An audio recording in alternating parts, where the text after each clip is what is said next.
Pati si Bebe Boy guys, nakigawa din. Ikaw naggupit niyan?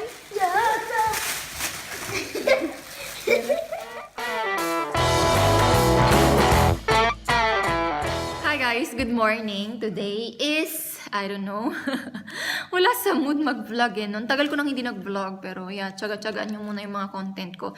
Anyway guys, today is another epic fail video of mine. Nag-DIY pa naman ako. So this morning, nakatulog si Bebe Girl. So I decided na maglinis-linis and mag-declutter. So I started under the sink.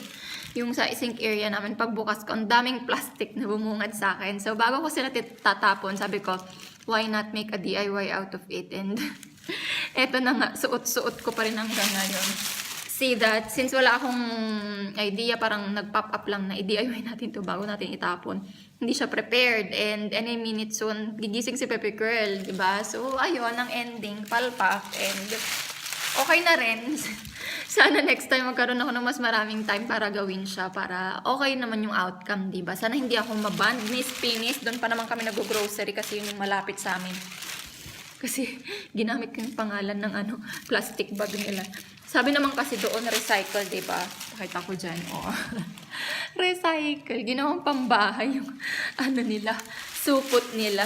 So, masikip siya sa bottom, guys. Pakita ko sa inyo. Ito, next clip. Cling!